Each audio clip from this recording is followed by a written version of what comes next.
retired service members to take a step in the right direction, you might say, when it comes to healing. To explain, we're live this morning with veteran Nick Sawal. Nick, good to see you.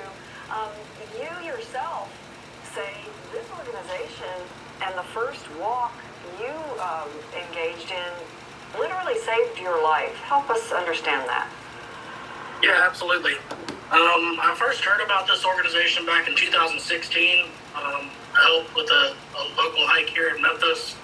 Unfortunately, I had a death in the family and I wasn't able to attend that first hike.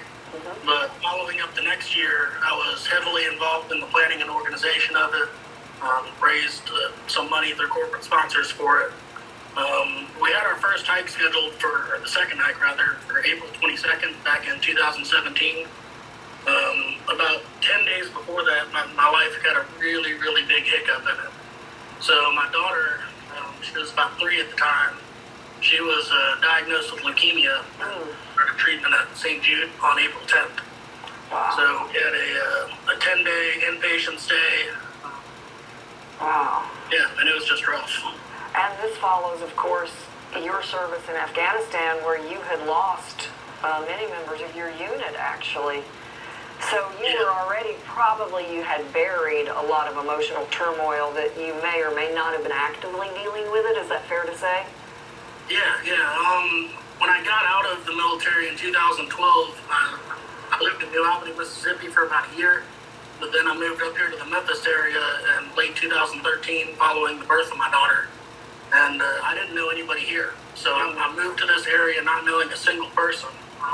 When I was in the Army, if I had anything going on, I could go knock on the barracks door to the left, right across the hall, and I immediately had somebody that had been through something I'd been through. Right. And then moving here to Memphis, not knowing anybody, I lost that entire network. Right. So how does it help? Because when I said early on, you use humor and camaraderie. I mean, the name Irreverent Warriors pretty much says it all. I love that name. How does it work, though? Is it just being able to talk with others, or do you intentionally try to keep it light in those conversations? There's a shared connection to anybody that served in the military. We call each other our brothers and sisters in arms, and that's not for no reason. So if you've signed the dotted line, pledged a blank check to the country, and gone through basic training, gone through deployments, and you've served the country, you have this shared sense of unity with almost anybody else that's done that. So getting veterans around each other, we understand each other. We typically have a dark sense of humor to start with. That's where that irreverence comes into play. We laugh at stuff that most people probably wouldn't laugh at. And being able to let your guard down and know that you're in a safe spot around other veterans that have been through something that you've been through, it just makes all the difference. You guys can work in the news media after you finish your military career, because we tend to have a dark sense of humor as well. You are very frank in that, and you say these relationships probably are the reason you're here, because you not only had your emotional stuff from your service, losing friends and comrades, but you had your daughter situation. Thankfully, she is healed now. Yeah, she's good to go. So it was a 2.5-year treatment plan at St. Jude. We finished back in 2019. But yeah, as I mentioned in our email yesterday, when I was in Afghanistan, we lost 3 guys in combat fighting the Taliban. Since we came back, I know of at least 6 that have taken their own life to suicide that were in that state unit. Right. It's proven more deadly coming home than it was actually in a war zone, which is just crazy to me. Is the number still 22 a day on average? It's fluctuating. I think I saw it drop down to 18, but there's new studies, and especially with COVID and everything this past year, I'd be curious to see where this number's at.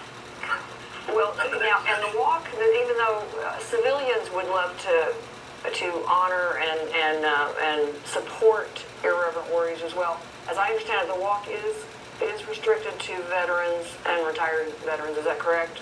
Or veterans and the walk itself is for active duty, retired, and prior service personnel. What can we do to support?